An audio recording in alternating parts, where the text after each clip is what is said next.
மலையாள நடிகரின் பேச்சுக்கு விஜய் ரசிகர்கள் கடும் எதிர்ப்பு. ധ്യാൻ ശ്രീനിവാസ നിന്റെ കാല് ഞങ്ങള് തല്ലിയൊടിക്കും എന്നാണ് വിജയ് ഫാൻസ് നൽകിയിരിക്കുന്ന താക്കീത്. തമാശ കളിച്ചങ്ങ് സീരിയസ് ആയി. തമിഴ്നാട്ടിൽ ധ്യാൻ ശ്രീനിവാസിനെതിരെ വ്യാപക ട്രോളുകൾ. CM വിജയിയെയും നടി തൃഷയെയും ധ്യാൻ അപമാനിച്ചെന്നാണ് ട്രോളുകൾ. പക്ഷെ സംഗതി ഇപ്പൊ എന്താ അറിയോ, ഒരു പിടുത്തമുട്ട കളിയായി പോയി തോന്നുന്നു. എനിക്കൊന്നും മേലായെ ഓർത്തിട്ട് എന്റെ ചങ്കു പൊടിയുന്നു. വിജയ് തമിഴ്നാടൻ വിജയ് CM ആയപ്പോ ഞാൻ തീരുമാനിച്ചു അടുത്തൊരു 15 വർഷത്തിലേക്ക് CM ആവാന്നുള്ള. ഈടെയാട്ടെ ചിലവന്മാർക്ക് ഓരോ എല്ല് കൂടിയിട്ടുണ്ട്.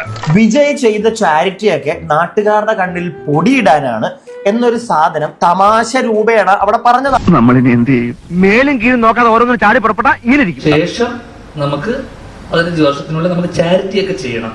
ആൾക്കാരെ പറ്റിക്കാൻ കണ്ണിൽ പൊടിയിടാൻ ചാരിറ്റിയൊക്കെ ചെയ്ത് വിജയ് ചെയ്ത പോലെ ആകെ പുലിവാലല്ലോ ആയല്ലോ. അപ്പൊ ആ വിഷയമാണ് ഇവിടെ സ്പാർക്ക് ആയിട്ടുള്ളത്. പ്ലസ് കൂട്ടത്തില് ഈ തൃഷ കാര്യം കൂടി പറഞ്ഞപ്പോഴത്തേക്ക് ആകെ മൊത്തം ഇത് കയ്യിൽ നിന്ന് പോയി.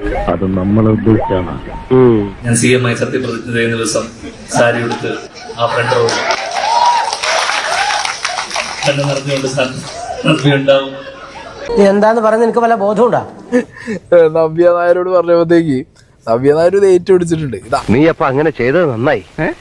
ഇല്ലെങ്കിൽ ഈ കേസിൽ ഞാൻ ഒറ്റപ്പെട്ടു പോയാൽ. ധ്യാൻ ശ്രീനിവാസിന്റെ ഈ പ്രസംഗം മുൻനിർത്തിക്കൊണ്ടാണ് ഈ ഒരു വലിയ വിമർശനം, വ്യാപകമായ രീതിയിൽ വിമർശനങ്ങൾ സംഭവിക്കുകയും ചെയ്യുന്നത്. മൊത്തം കുഴപ്പമാണല്ലോടാ. എന്റെ പൊന്ന് CM സാർ, വിജയ് സാർ, എൻ നൻപനുക്ക് പൈത്യം, അതിലാണ് എനിക്ക് ഒന്നുമേ പണ്ണ മുടിയ. ഇവൻ സമനില തെറ്റി ചെയ്യുന്ന ഈ ഇടയായിട്ട് ഇതിന്റെ സ്ഥിരം പരിപാടിയാണ്. ഇനി ഒരു കാര്യം എനിക്ക് മനസ്സിലായി, ഇനി തമിഴ്നാട്ടിലോട്ട് കയറാൻ പറ്റില്ല. നീ എനിക്ക് ഉപകാരം ചെയ്യുമോ? ആ CPയുടെ CM എടുത്ത് മാറ്റാമോ? നാട്ടുകാർ നിന്നെ പറയുന്ന തെറിയുടെ പാതി എനിക്ക് കിട്ടണ്ടെന്ന് വിചാരിച്ചിട്ടാ. ചെന്നൈയിലൊന്നും ഈ അടുത്തൊന്നും പോകണ്ട, കിട്ടിക്കഴിഞ്ഞാൽ വെച്ച് സെഞ്ചുറി വരും. ഇങ്ങനെയൊക്കെ പറഞ്ഞ എങ്ങനാ? ഞാൻ അങ്ങനെയുള്ള ഒരുത്തനാണോ? എല്ലാത്തിനും നാട്ടുകാർ എന്റെ മണ്ടക്കാരൻ പറഞ്ഞു.